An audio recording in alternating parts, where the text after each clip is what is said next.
Bonjour à tous et bienvenue dans cette nouvelle vidéo. J'en profite pour d'emblée vous souhaiter une excellente année 2025 remplie de belles lectures. Pour vous présenter le bilan de mes lectures 2024, je vais découper la vidéo en plusieurs parties. Il y aura une partie consacrée à la littérature jeunesse, plusieurs petites parties qui seront tour à tour consacrées à la fantasy, à la science-fiction, au polar historique, une partie un peu plus conséquente sur les classiques et une dernière partie sur les graphiques. Voilà. Alors commençons tout de suite avec la littérature jeunesse. Je me suis davantage investie cette année dans la lecture de livres jeunesse et je dois dire que ça a été sans doute mes lectures préférées, celles où j'ai pris le plus grand plaisir de lecture. J'en ai lu 8 en tout et je vais vous en parler de 5 que j'ai beaucoup aimées et d'une lecture que j'ai un peu moins aimée mais que j'ai trouvée intéressante dans sa démarche. Alors je commence tout de suite avec La Voix des Ombres de France Hardinge. C'est une histoire qui se déroule au XVIIe siècle en Angleterre, avec pour toile de fond la guerre civile entre parlementaires et royalistes, et on suit l'histoire de la jeune Makepeace qui a 13 ans, et qui toutes les nuits fait toujours les mêmes cauchemars. Elle entend des voix qui lui parlent, qu'elle ne comprend pas, mais ce qu'elle comprend en revanche, c'est que ces voix cherchent à entrer en elle. Et elle apprend assez vite qu'elle a le don de voir et d'entendre les fantômes. Et que c'est un don qu'elle tient de la famille de son père qu'elle ne connaît pas parce que sa mère a décidé de l'en tenir éloignée pour des raisons mystérieuses. Et c'est pour ça qu'elle et sa mère vivent en toute discrétion chez un oncle et une tante. Mais un jour, la mère meurt. Et Makepeace se trouve alors dans un grand moment de vulnérabilité et un fantôme parvient à entrer en elle. Et un fantôme d'un genre très particulier qui va influer sur son comportement. L'oncle et la tante cherchent à se débarrasser de Makepeace et vont la rendre à la famille de son père. Et une fois qu'elle est là-bas, elle comprend vite que cette famille ne lui veut pas que du bien. C'est une lecture que j'ai trouvée hyper prenante, que j'ai adorée. Je trouve que l'autrice a super bien exploité toutes les mécaniques autour du pouvoir qu'elle détient, elle et d'autres, qu'elle en a tiré des ressorts narratifs et des rebondissements et des révélations qui rendent l'histoire hyper prenante. Donc je vous le conseille vraiment, j'ai beaucoup aimé. D'ailleurs j'ai tellement aimé que je me suis procuré un autre de ses livres que j'espère lire en 2025 et il s'agit de L'île aux mensonges qui a reçu en Angleterre le prix Costa et le prix Costa c'est l'équivalent du prix Goncourt et il est écrit derrière que elle a reçu donc le prix Costa du meilleur livre de l'année pour la première fois depuis Philip Pullman. Parce qu'en Angleterre les prix, de toute évidence les prix littéraires n'ont pas les mêmes limites et barrières qu'en France. Pour un concours comme le prix Costa, des livres de littérature adulte aussi bien que jeunesse vont concourir les uns avec les autres. Alors qu'en France, on a des prix spécifiques à la littérature jeunesse et d'autres à la littérature adulte. Donc ça, c'était une petite remarque intéressante qui en dit, je pense, beaucoup sur la façon dont on considère la littérature jeunesse en France et en Angleterre. Alors, un deuxième livre que j'ai adoré, c'est My Lady Jane. Alors, il est assez gros, hop là, il est assez gros. Donc il a été écrit par Cynthia Hand, Brody Ashton et Jodi Meadows, trois américaines qui vont revisiter l'histoire de l'Angleterre dans ce roman de fantasy historique et comique. J'ai adoré cette lecture, j'ai trouvé que c'était une lecture très divertissante et divertissant dans le sens le plus positif du terme. C'était pour moi une bulle de légèreté et d'humour dans laquelle je prenais énormément de plaisir à me replonger, ça me faisait du bien. Alors, elles revisitent ici l'histoire de l'Angleterre, on se trouve au XVIe siècle et elles vont imaginer que la reine Jane, qui a réellement existé, n'est pas morte au bout d'un jour de règne décapitée. Je vais vous lire la 4e de couverture parce que je pense qu'elle est assez parlante sur le ton du roman. Angleterre 1553. Edward est le roi d'Angleterre. Accessoirement, il est aussi mourant. Jane, sa cousine, est sur le point de se marier et le moins que l'on puisse dire, c'est que ça ne lui fait pas plaisir. Gifford, ou Gifford, je ne sais pas, son futur époux est un cheval, la moitié du temps. Il fait partie des Edians, ces individus capables de se transformer en animaux. Pris au piège d'un complot qui les dépasse, ils vont devoir s'allier pour sauver l'Angleterre et leur tête. Voilà, donc une très bonne lecture que je vous conseille.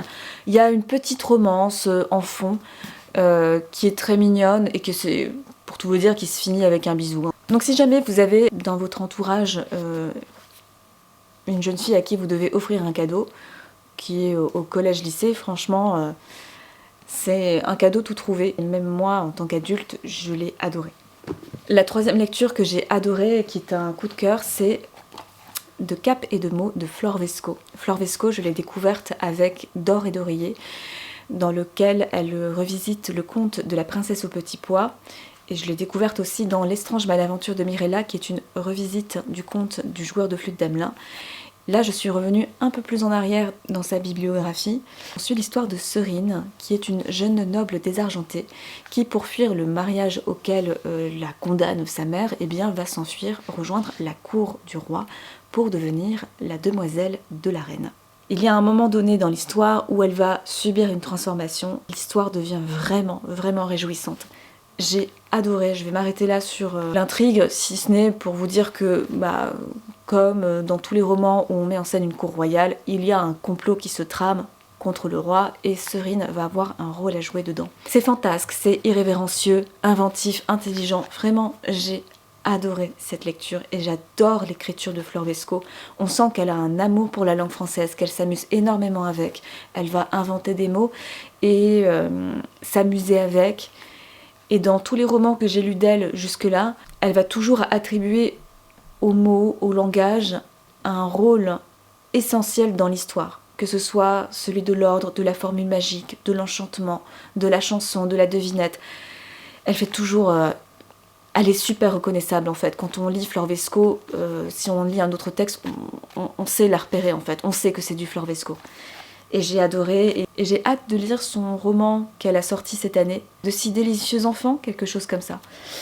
D'ailleurs, pour De Cap et de mots, ils ont fait une adaptation BD qui est sortie, je crois cette année ou l'année dernière, que je n'ai pas encore lue, qui a l'air toute mignonne. Est-ce que là, il y a un truc un peu sympa que je peux vous montrer?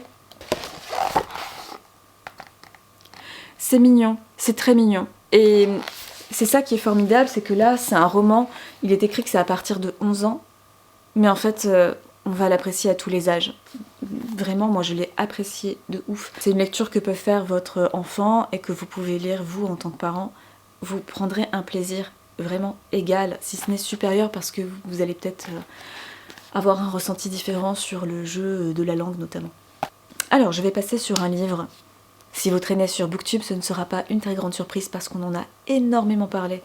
Et c'est parce qu'on en a énormément parlé et parce qu'on en a fait tant d'éloges que j'ai décidé de le lire. Et il s'agit de Anne de Green Gables de Lucy Maud Montgomery. Pour ceux qui ne connaîtraient pas, c'est un classique de la littérature jeunesse canadienne. Anne est une jeune orpheline d'une dizaine d'années qui va être adoptée par un frère et une sœur qui ont un certain âge et qui habitent sur l'île d'Avonlea. Mais quand elle arrive, eh bien, ses adoptants se rendent compte qu'il y a eu erreur sur l'adoption puisqu'ils attendaient plutôt un jeune garçon pour aider aux travaux des champs et de la ferme. Mais Anne apporte un tel vent de fraîcheur, elle est tellement reconnaissante pour son adoption qu'ils vont décider de la garder pour leur plus grand bien. Et donc on va suivre son histoire, ses premières années au sein de ce foyer et de cette ville dans lequel elle va grandir et s'épanouir et devenir une jeune femme. Alors c'était vraiment une très très belle lecture, le style est super beau. Il y a une très grande attention accordée à la nature et à sa beauté. Tout le charme du récit vient du personnage d'Anne, qui a un caractère très particulier, très romantique, comme elle se plaît à le dire. Elle a une capacité à s'enthousiasmer et à s'émerveiller de tout. Et ce que j'ai beaucoup aimé également, c'est la fin. Évidemment, je ne vais pas vous la révéler. Je sais que la fin en a gêné certains, parce qu'il lui arrive un événement douloureux et dramatique. Certains trouvent que le personnage ne réagit pas comme on s'attendrait, étant donné la gravité de ce qui se passe, et qu'on s'attendrait à ce qu'elle soit vraiment... qu'elle réagisse d'une certaine façon. Mais moi, ça ne m'a pas gênée parce que j'ai surtout vu que l'autrice a voulu mettre en avant le fait que Anne a une grande capacité à rebondir face aux événements, et notamment aux événements qui ne vont pas dans le sens qu'elle aurait voulu au départ. Alors c'est une lecture que j'ai trouvée très réconfortante, qui fait du bien, voilà.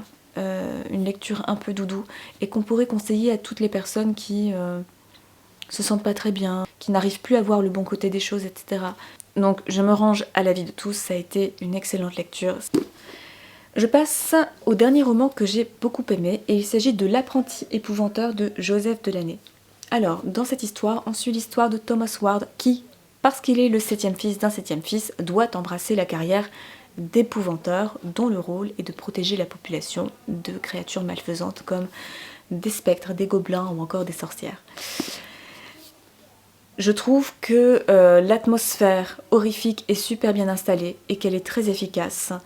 Mais ce que j'ai surtout aimé dans cette histoire, ce sont les personnages féminins qui je trouve sont hyper bien traités. Il y a le personnage de la mère qui comme ça a l'air de mener une petite vie de mère au foyer, somme toute très tranquille, et on apprend qu'en fait c'est un personnage puissant, savant, et qu'elle a quelque chose à voir avec la destinée de son fils.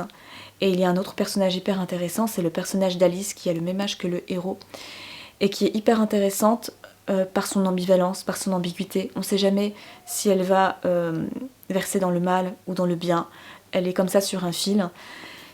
Et ce qui est intéressant aussi dans le récit, c'est que l'auteur nous annonce que ces personnages-là, ces personnages féminins-là, auront un grand rôle dans les tomes à venir et qui sont pleins de surprises en réserve. Donc j'ai vraiment, vraiment beaucoup aimé ce roman. Dernier roman dont je souhaitais vous parler, ce n'est pas un roman que j'ai particulièrement aimé, mais dont j'ai trouvé la démarche intéressante, et il s'agit de Où es-tu Britannicus de Romuald Julivo. Je l'ai trouvé en occasion, je ne suis pas sûre qu'il soit réédité en fait. Alors, Britannicus, il s'agit bien du frère de l'empereur Néron. L'auteur part du constat que Britannicus, qui est un personnage historique qui a réellement existé, eh bien dans toutes les œuvres dans lesquelles il apparaît, eh bien il est toujours relégué au second plan. Il est toujours le personnage secondaire, la victime, le faire-valoir de la cruauté de son frère. Et finalement, on ne s'intéresse pas vraiment au personnage de Britannicus, pas tant que ça. Et là, c'est comme une sorte de livre hommage à ce personnage. Et c'est pourquoi, eh bien, il va lui donner la parole. En fait, ça se présente un peu comme un journal intime. C'est un récit en jeu dans lequel Britannicus va raconter sa vie dès le lendemain de la mort de son père, alors qu'il sait que lui-même a une santé vacillante et qu'il sait qu'il n'en aura plus pour très longtemps. Quand j'ai lu les premières pages en librairie, j'avais trouvé vraiment le début déchirant. Et je me suis dit, oh, ça a l'air hyper intéressant. Et ce qui est intéressant, et le parti pris de l'auteur ici, c'est qu'il a évacué toutes les références historiques. Et du coup, on s'en retrouve avec un roman d'adolescent. On s'intéresse aux relations que Britannicus a avec son demi-frère, Néron, avec Agrippine, celle qu'il avait avec son père, donc l'empereur Claude, il me semble, ou encore avec Sénèque. J'arrive pas à pointer exactement du doigt les raisons pour lesquelles je n'ai pas aimé, sans doute parce qu'on a été vraiment complètement décroché du contexte historique. Et je comprends l'intention ici, c'est de faire tomber toutes les barrières, toutes les distances qu'on peut avoir avec ce personnage, qui peut paraître si distant parce que ancré dans une période qui est très très loin de nous. Puis bon, le fait est que son histoire est quand même très triste et très morose, et que bon, moi j'ai plus un attrait pour d'une façon générale pour les romans où il y a une part de lumière. Ici, il y en a pas du tout en fait. Voilà. Mais donc je souhaitais vraiment vous le présenter parce que je trouvais que c'était quand même un roman très intéressant. Donc voilà pour les livres jeunesse. Maintenant, je vais poursuivre avec la fantaisie. Le premier livre de fantaisie que j'ai lu, c'est L'ours et le rossignol de Catherine Hardon. C'est le premier tome de la trilogie d'Une nuit d'hiver. C'est un roman dans lequel les créatures des contes folkloriques russes ne sont pas que des contes. On se trouve dans un coin reculé de l'Empire russe où vit Vassilissa et toute sa famille. Et Vassilissa est petite fille de sorcière et elle a le rare don de voir les esprits de la nature. Elle va donc pouvoir interagir avec l'esprit du foyer, le domovoy, ou encore avec le Vasila, qui est l'esprit des chevaux, ou encore avec la roussalka, qui est l'esprit des cours d'eau. Et puis un jour arrive un prêtre, le prêtre Constantin, que l'empereur a décidé d'éloigner de la capitale à cause de son don oratoire qui représente un grand danger. Ce prêtre, il a pour particularité d'être hyper investi dans sa mission de convertir la population au christianisme et aussi de leur faire abandonner le culte des anciens dieux. À son arrivée, l'équilibre du monde de Vassilissa est donc rompu et elle va assister à la disparition progressive de ces esprits dont l'existence ne tient qu'à la croyance que les hommes ont en eux et qu'au culte que ces hommes leur rend. C'est un roman que j'ai trouvé très réussi, que j'ai beaucoup aimé. Je trouve que l'autrice a un talent, c'est d'avoir réussi à rendre tous ces esprits, toutes ces divinités païennes à la fois attachantes, étranges, mais aussi inquiétantes. Ça, j'ai trouvé que c'était hyper réussi. Alors j'ai un seul bémol, c'est sur la romance qui se dessine à la fin de l'histoire, que je trouve très mal amenée et que je trouve très maladroite. Ce n'est qu'un détail de l'histoire et ça n'a pas gâché mon plaisir de lecture, mais j'espère que dans les tomes suivants, bon, j'imagine que cette romance, cette relation va être davantage développée, j'espère que ça va prendre une meilleure tournure, c'est tout. Voilà, donc ça vraiment je vous le conseille, j'ai vraiment beaucoup aimé, mais je pense qu'il a eu beaucoup de succès sur Booktube et que j'arrive un peu en retard hein, de toute façon. Le deuxième roman de fantasy que j'ai lu, c'est Ariane de Jennifer Sainte, que j'ai beaucoup aimé. Je sais que ce n'est pas l'avis de tous, mais moi, globalement, j'ai vraiment beaucoup aimé ce roman, même si je peux le trouver un petit peu en dessous quand même de Madeline Miller avec Circé et le chant d'Achille. Je trouve la proposition très intéressante. C'est donc, comme l'indique le titre, une histoire qui vient s'intéresser au personnage d'Ariane, mais pas seulement. Ariane, pour rappel, apporte son aide à Thésée pour sortir du labyrinthe avec la fameuse pelote de laine. Elle va s'enfuir avec, parce qu'elle a trahi donc sa famille en lui apportant son aide, et Thésée va l'abandonner comme une vieille chaussette sur une île déserte, puis arrive Dionysos qui va la consoler et se marier avec. Ce que j'ai beaucoup aimé dans son roman, c'est qu'il n'y a pas que ça. Ici, l'autrice nous dessine une fresque familiale, parce que Ariane, elle est au centre de certains mythes, que je viens d'évoquer, mais elle est également à l'origine et dans la continuité d'autres mythes. Et elle fait partie d'une famille dont les membres font l'objet eux-mêmes de mythes. Donc on va parler du roi Minos, qui est un roi tyrannique, qui va devenir plus tard juge des enfers. Elle est la sœur du Minotaure, elle est la sœur également de Phèdre, qui va jouer un rôle important dans l'histoire, puisqu'à un moment donné du roman, eh bien, il va y avoir une alternance de chapitres entre Ariane et Phèdre, qui mènent toutes les deux une vie très différente. Il y a également dans cette histoire de Dédale, qui va donc inventer, créer le labyrinthe. On va également suivre l'histoire de Dionysos, qui est un dieu hyper intéressant, en cela que c'est un jeune dieu qui a besoin de faire sa place parmi ses pairs, P-A-I-R-S, hein, donc parmi les dieux, et aussi de s'imposer parmi les hommes en tant que dieu.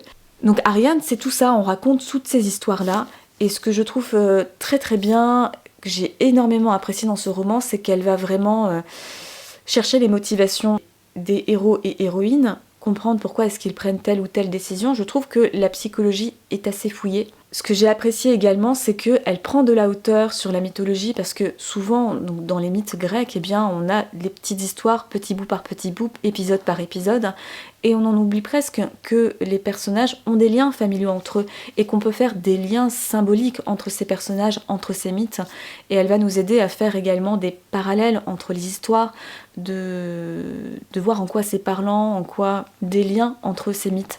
Et c'est pour ça que j'ai trouvé ce roman très très intéressant et que je l'ai beaucoup aimé. D'ailleurs, je me suis procuré Electre, qui apparemment est encore plus apprécié que celui-ci. Voilà pour la fantasy, maintenant je vais poursuivre avec la SF, j'en ai lu 2. J'ai lu d'abord un grand classique de la SF et il s'agit des Chroniques martiennes de Ray Bradbury. Si je ne l'avais pas trouvé en boîte à livres, franchement je ne me serais jamais intéressée à ce titre qui a priori ne m'attirait pas du tout. Je l'ai lu dans le cadre du Pumpkin Autumn Challenge où il y avait une catégorie SF et finalement j'ai beaucoup apprécié ma lecture, même si c'est pas un coup de cœur, je l'ai apprécié. Alors c'est le récit des expéditions successives que mènent les Américains pour coloniser la planète Mars. J'ai été étonnée par l'humour. Je ne pensais pas trouver de l'humour dans de la SF. Après, je ne suis pas une grande lectrice de SF, donc pardonnez-moi si j'ai des préjugés, mais c'est vrai que j'associe énormément la SF à la dystopie, au fait que ce soit un genre très pessimiste et lourd comme ça. Alors comme tous les romans de SF, j'imagine, la science-fiction est ici un prétexte, un détour pris par l'auteur pour mieux parler des obsessions, des questions qui tourmentent les États-Unis. On va aborder des questions comme la colonisation d'une autre terre, ou encore la question de la ségrégation raciale, etc. Il y a également une allusion littéraire à la maison Usher d'Edgar Allan Poe, que je n'ai pas lu, donc du coup j'ai dû passer un peu à côté, mais du coup ça m'intéresserait de le lire. Et j'ai cru voir une allusion à un livre futur, parce que je crois que les Chroniques martiennes ont été écrites avant, une allusion à Fahrenheit 451. Il y a une allusion à ce pitch en fait là, d'un livre qui n'a pas encore écrit. Donc ça a été une bonne surprise et je suis contente de l'avoir lu. Le deuxième roman de SF que j'ai lu, on a énormément parlé sur Booktube et il s'agit des Oiseaux du temps de Amal El-Mohtar et Max Gladstone. Alors c'est une lecture qui a été assez perturbante pour moi parce que j'ai du mal avec les histoires où je ne comprends pas grand-chose. C'est l'histoire de Bleu et Rouge, deux guerrières qui vont nouer une relation à travers un échange épistolaire. Bleu et Rouge appartiennent chacun à un camp ennemi, et elles vont chacune voyager dans le temps pour changer des événements et changer le cours de l'histoire, afin que l'histoire prenne le chemin soutenu par leur camp. Elles vont donc passer leur vie à agir l'une contre l'autre. Donc ça, c'est le pitch de départ. C'est une lecture qui a été perturbante dans le sens où ici on n'a pas de narrateur qui prend de la hauteur et qui vient nous dire voilà l'univers dans lequel évoluent les personnages, voici sa logique et sa cohérence. Pas du tout. En fait, on n'a pas ces informations-là. On grappille les indices au fur et à mesure des lettres et c'est vraiment au lecteur de reconstruire l'univers, de se le recomposer. Et encore, à la fin de l'histoire, on n'est pas sûr d'avoir compris. Voilà. Alors quand j'ai fini ce roman, je pensais n'avoir pas aimé. Alors là, ça va être un peu dissonant par rapport aux avis que j'ai entendus, mais pendant, on va dire, les 3/4 du roman, j'ai eu du mal avec le style que je trouvais maladroit, bizarrement. Je le trouvais maladroit, je le trouvais pas joli. J'avais l'impression que c'était un style qui se voulait joli, mais qui ne l'était pas. Et il a fallu que j'attende vraiment la toute dernière partie de la roman, au moment où on arrive à la résolution, pour vraiment trouver que oui, le style est là, il est beau, il est réussi. Alors mon avis est évidemment très subjectif et je pense qu'il était très lié également au moment où je l'ai lu, à l'état d'esprit dans lequel j'étais, parce que là j'ai relu quelques pages par-ci par-là, enfin quelques lignes, et je me suis dit bah c'est pas mal en fait, pourquoi j'ai pensé que c'était maladroit. Enfin je sais pas. Bref, et plus le temps passe, plus j'aime ce roman parce qu'en fait, en le lisant, je me suis construite des images mentales de certaines scènes que je trouve très belles encore aujourd'hui et auxquelles je pense quand mon regard tombe sur ce livre. Donc ça mériterait une relecture un jour ou l'autre pour me refaire un avis dessus. L'avis était au départ plutôt négatif, mais au fur et à mesure que je mets de la distance avec le moment où je l'ai lu, et plus mon avis est positif. Bon, c'est bizarre, mais voilà. Maintenant, je vous propose de passer au seul polar historique que j'ai lu, parce que le polar, c'est pas vraiment mon style de lecture. J'ai lu Le Jardin des Anatomistes de Noémie Adonis, que j'ai beaucoup aimé. C'est une lecture qui se passe à Paris au XVIIe siècle, où il se passe une série de meurtres qui ont l'air tout droit inspirés des leçons de chirurgie qui sont données dans le Jardin du Roi, dans des leçons publiques dispensées par le célèbre chirurgien Pierre Donis. Cours auquel se rue une foule d'étudiants. Pour lever le mystère sur ces meurtres, c'est un jeune botaniste venu de province qui va se coller à l'enquête, alors qu'il n'a pas vraiment l'air d'avoir les épaules pour, mais par la force des événements et parce que finalement il se retrouve trempé dans l'affaire et que pour sauver ses amis, eh bien, il doit agir, c'est lui qui va mener l'enquête. J'ai trouvé que l'histoire était hyper intéressante, notamment parce qu'on s'intéresse à un moment de transition dans l'histoire de la médecine où les médecins qui pratiquent l'ancienne médecine, vous savez, avec les humeurs, les saignées, etc., enfin je crois que c'est ça, eh bien sont peu à peu supplantés par les chirurgiens qui pratiquent la nouvelle médecine qui est basée sur l'observation du corps, sur son mécanisme, etc. Donc vraiment une très bonne lecture. D'ailleurs, je vous conseille d'aller voir les réseaux sociaux de Noémie Adonis. Elle explique à un moment donné la raison pour laquelle ils ont mis ce tableau qui est une célèbre peinture et qui est le témoignage d'un moment clé de l'histoire de la médecine. Donc voilà pour le polar historique. Alors le premier classique dont je souhaitais vous parler, c'est La Dame aux camélias d'Alexandre Dumas-Fils. C'est un roman que je m'étais procuré d'occasion dans cette jolie petite édition et je me suis décidée à le lire après avoir vu la vidéo de la chaîne Délivrez-nous, où elle avait consacré une vidéo à son adaptation en opéra qui est la Traviata.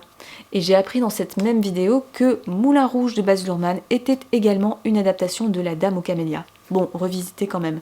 Et j'ai été agréablement surprise par le roman parce que j'avais des préjugés sur le personnage, des préjugés qui tient presque à rien, puisque ça tenait à une couverture où on voyait du coup la dame aux camélias, donc la courtisane Marguerite Gauthier, qui était dans une attitude où on aurait dit qu'elle était donc très douce, passive, qui avait l'air un peu de subir la situation plus qu'autre chose. En tout cas, c'était l'idée que je m'étais faite à partir d'une image, à partir de rien, me direz-vous.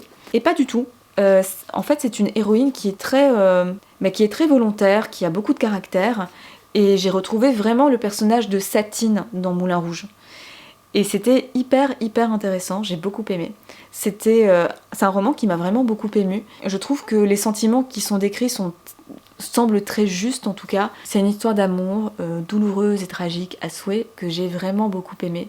J'ai été agréablement surprise par le personnage comme je vous l'évoquais, donc très contente de l'avoir découverte. Le deuxième grand classique que j'ai lu cette année, c'est Dracula de Bram Stoker. C'est un livre que ma sœur m'avait offerte il y a très longtemps, où je lui avais demandé de m'offrir des livres qu'elle aimait et qu'elle souhaitait que je découvre, et parmi ces livres, il y avait Dracula de Bram Stoker, et c'était le dernier que je n'avais pas lu. Alors, c'était hyper intéressant de le lire, parce que moi j'avais en tête 2 références cinématographiques. Une comédie qui s'appelle Dracula et que j'adorais regarder avec mon frère et ma sœur quand on était enfants, et également la version de Francis Ford Coppola. Alors ce que j'ai adoré le personnage du professeur de Van Helsing. Vraiment, je m'imaginais pas qu'il pouvait être comme ça. Je pouvais m'imaginer, vous savez, comme un personnage scientifique un peu froid et distant, et pas du tout. Le professeur Van Helsing, c'est un personnage très touchant dans le roman, très compatissant, très attentionné, qui souhaite protéger ses semblables en fait. Il y a 2 moments dans le roman qui m'ont marqué. Il y a un dialogue entre le professeur Van Helsing et le fiancé de Lucie, qui en fait est comique. En fait, je vois pas comment il peut en être autrement. Je m'attendais pas à voir une pointe comique dans ce roman, qui est lié au personnage de Van Helsing, qui est un personnage que je trouve très touchant pour ma part. Et il y a une autre scène que j'ai trouvée qui m'a beaucoup marquée, c'est une scène où le professeur Van Helsing, accompagné du fiancé de Lucie et du directeur de prison, se rendent dans le cimetière de nuit pour constater que Lucie est bien devenue une vampire. Et je trouve que la scène est hyper réussie, avec beaucoup de violence, bien qu'il se passe pas grand chose en soi, mais avec beaucoup de violence et aussi de sensualité contenue. Et du coup, ça m'a fait me rendre compte des liens qu'il y avait avec les films que j'avais comme référence. En fait, je comprends tout à fait la version de Francis Ford Coppola. Je pensais que c'était une version qui était très éloignée du livre, je sais pas, c'est l'idée que je m'en faisais, alors que pas vraiment. Je trouve que c'est un film qui est assez fidèle quand même au livre, même si dans le film il y a une sensualité qui est exacerbée, mais la sensualité est déjà présente dans le roman, dans les personnages féminins une fois qu'elles deviennent vampires. Et ça c'est un aspect du livre que Francis Ford Coppola a vraiment creusé et exacerbé. Et pour ce qui est de la comédie, je comprends tout à fait la parodie qui a été tirée de ce livre, qui a, dans certaines scènes, il y a forcément un potentiel comique, il suffit de les exagérer un peu et d'un coup, ça devient comique. Non, j'ai trouvé ça hyper intéressant, de pouvoir faire des liens avec mes repères culturels à moi et le livre originel. Voilà. Le 3e grand classique que j'ai lu cette année, c'est Emma de Jane Austen. Enfin, ça faisait des années qu'il traînait dans ma bibliothèque. Alors je me suis décidée à le lire. Déjà, j'ai acheté une nouvelle édition avec une nouvelle traduction faite par Clémentine Beauvais. Je me suis résolue à le lire dans le cadre du Pumpkin Autumn Challenge, comme Dracula d'ailleurs, c'était aussi dans ce cadre-là. J'ai beaucoup aimé, même si c'est pas mon roman préféré de Jane Austen. On suit l'histoire donc d'Emma, qui est une jeune femme, belle, vive, intelligente, qui vit avec son père, qui est célibataire et compte bien le rester. Sauf que par ennui sans doute, eh bien, elle va s'amuser à jouer à la marieuse et aux entremetteuses. Sauf que on ne dirige pas les sentiments des gens sans conséquence. C'est ça que j'ai aimé dans ce roman, c'est ce moment de bascule où finalement elle va se prendre en pleine figure les conséquences de ses actes, parce qu'en fait ça va jouer contre elle. Et j'aime beaucoup la façon dont va tourner le personnage, qui va se remettre en question et remettre en doute ses actes. C'est un aspect que j'ai beaucoup aimé et je pense pas l'avoir trouvé dans beaucoup de romans, enfin en tout cas moi j'ai pas de souvenir. Alors ensuite, je vais passer aux pièces de théâtre. Alors j'ai lu un classique du théâtre norvégien, Une maison de poupées de Henrik Ibsen. Je suis contente de l'avoir lu plus pour culture littéraire personnelle que pour le plaisir de lecture que j'en ai eu. En fait, c'est une pièce avec un style très dépouillé, très simple, mais qui met du coup, je trouve, beaucoup de distance, et j'ai pas été très touchée par cette pièce. C'est une pièce qu'on présente souvent comme une pièce féministe, qui a fait grand bruit quand il a été représenté au 19e siècle, et à tel point qu'il était devenu tabou dans les foyers de parler de cette pièce lors d'un repas en famille ou entre amis, sous peine que les conversations virent un peu au vinaigre. C'est une pièce qui traite de la condition de la femme, et notamment de la femme au foyer. Finalement, ce qui m'a le plus plu dans cette pièce, c'est vraiment la toute fin et la résolution. Donc culturellement parlant, je suis contente de l'avoir découverte, mais je ne la relirai sûrement pas. Ensuite, j'ai lu 2 petites pièces de Musset, Le Chandelier et Un Caprice. Musset, c'est un auteur que j'adore, j'aime énormément ses pièces. Même Confession d'un enfant du siècle, j'ai beaucoup aimé. Je trouve qu'il a un style incroyable et j'aime énormément ses dialogues. Je trouve que ce sont des pièces qui se lisent très bien. Il y a des pièces de théâtre où quand on les lit, ça fait très... C'est des dialogues qui font très artificiels et qui peuvent être rebutants. Mais Musset, je trouve pas, je trouve que c'est très naturel et que c'est très agréable de les lire. Alors Le Chandelier et Un Caprice, c'est pas du tout mes pièces préférées. J'ai préféré Un Caprice au Chandelier. Je sais pas trop quoi en dire parce que ce sont vraiment de toutes petites pièces. Dans Un Caprice, on retrouve vraiment, enfin dans les 2 pièces, les personnages masculins sont vraiment pas des personnages recommandables. C'est pas une vision très optimiste de l'homme, voilà. Mais Un Caprice, je l'ai trouvé très agréable, et j'avais trouvé très agréable de retrouver son écriture. Histoire très douce amère, hein. Même plutôt amère que douce d'ailleurs. Bon, je vous en dis pas grand chose d'autre. En fait, j'ai un peu la flemme de vous faire le résumé, donc je vous donne juste mes impressions. À l'occasion, je vous présenterai les pièces que j'aime énormément de Musset, ou même les pièces de théâtre, mes pièces de théâtre préférées. J'ai lu Les Acarniens d'Aristophane, que je n'ai pas beaucoup aimé. L'année dernière, ou il y a 2 ans, j'ai lu le volume 2 des pièces de théâtre d'Aristophane que j'avais vraiment beaucoup aimé. Et je m'étais intéressée d'abord à la seconde partie de son œuvre parce que ce sont des pièces qui mettent énormément en scène les femmes et ce sont des pièces très fantaisistes. Et j'avais vraiment beaucoup aimé et été très surprise en fait. Alors Les Acarniens, on sent que c'est une œuvre de jeunesse. Les Acarniens, pour vous expliquer le titre, ce sont les habitants de la ville d'Acarne. C'est une pièce qui se déroule durant la guerre du Péloponnèse. Comme les pièces d'Aristophane sont toujours des pièces en prise avec l'actualité, la guerre du Péloponnèse, c'est ce que vivent alors les Athéniens qui regardent la pièce. Dans la guerre du Péloponnèse s'affrontent Sparte et Athènes, et Aristophane est un fervent défenseur de la paix. On retrouve cette opinion dans bon nombre de ses pièces. En fait, les habitants d'Acarne subissent de plein fouet les conséquences de la guerre. Ce que je n'ai pas aimé, c'est que je trouve que l'intrigue n'est pas très poussée, qu'elle est très très limitée, et que finalement, on se retrouve surtout avec quelques blagues graveleuses. Bon, même s'il ne faut pas vraiment s'en étonner d'Aristophane, hein, c'est son humour. Il y a des blagues graveleuses et grossières que j'apprécie énormément, mais pas tellement dans celle-là. On sent que c'est un humour un peu jeune encore. Finalement, ce que j'ai trouvé intéressant dans cette pièce, c'est ce qu'elle raconte des guerres longues. Et les guerres longues dans l'Antiquité ressemblent aux guerres longues qu'il y a aujourd'hui et qu'il y a eu durant la Seconde Guerre mondiale. C'est le commerce noir, les délations, la vengeance de ceux qui ont été blessés, opprimés, dont leurs proches ont été tués, avec une haine qui est sans cesse nourrie. Voilà, ça parle de ça, et on se rend compte que la guerre d'hier, c'est un peu la guerre d'aujourd'hui, et que ça n'a pas changé malheureusement. Alors c'est dommage parce qu'en fait, comme je n'ai pas aimé la pièce, ça m'a coupé dans mon élan pour lire les autres pièces. Il y a une pièce notamment qui m'intéresse énormément dans ce volume, ce sont les nuées qui mettent en scène Socrate. Socrate est un contemporain d'Aristophane, et on prétend même que cette pièce, Les Nuées, qui met en scène Socrate, a joué un rôle quand même dans le procès qu'on a intenté à Socrate pour impiété et corruption de la jeunesse. J'aimerais consacrer une vidéo à Aristophane après avoir lu les 4 pièces restantes. En vrai, ça me prendrait pas beaucoup de temps, il faut vraiment que je m'y mette. Le problème, c'est que là, les cavaliers, ça me dit vraiment pas. Mais il va falloir que je m'y colle. Mais les 3 pièces suivantes, Les Nuées, Les Guêpes et La Paix, je pense que ce sont des pièces qui peuvent me plaire. Alors on poursuit et on finit par les graphiques. Et celui que j'ai préféré, c'est Delacroix, un texte d'Alexandre Dumas illustré par Catherine Meurice. Alors, Alexandre Dumas, 1 an, je crois, après la mort de son ami le peintre Eugène Delacroix, écrit un texte pour raconter les souvenirs qu'il a de lui. Et Catherine Meurice donc s'approprie ce texte, elle va recopier le texte dans son intégralité, et elle va vraiment le recopier. Donc je vais vous donner un exemple de la façon dont, voilà, par exemple, hop, de sa très belle écriture. Je trouve ça très important, les écritures dans les BD, dès que c'est tapé un peu à l'ordinateur, moi je trouve que ça perd tout son charme. Et alors dans ce texte, on va trouver 2 types d'illustrations en fait. On va trouver des dessins de Catherine Meurice qui revisitent à sa façon les peintures de Delacroix. Donc par exemple, on a ça.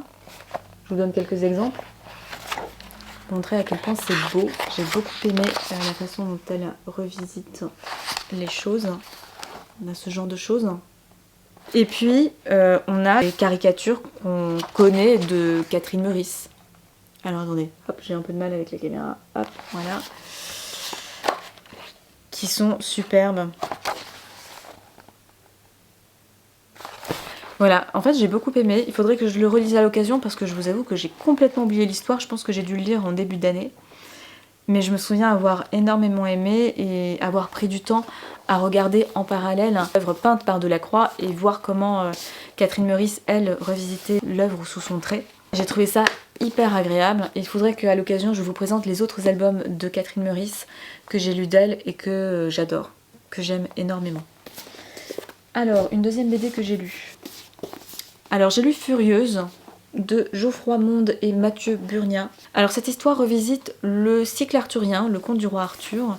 Ici, on imagine que le roi Arthur était rendu complètement dingue par l'épée Excalibur, qu'il n'est plus que l'ombre de lui-même. Et on imagine également qu'il a deux filles, une fille aînée, Isabelle, je crois que c'est... non, c'est pas Isabelle, Maxine, qui s'est enfuie pour fuir un mariage avec un homme très douteux, et dont on n'a plus de nouvelles, et Isabelle, qui est le personnage principal de l'histoire, qui subit complètement la situation, et elle arrive à un âge où on va vouloir la contraindre au même mariage avec le même homme, et elle va donc décider de s'enfuir en compagnie de l'épée qui s'est mise à lui parler.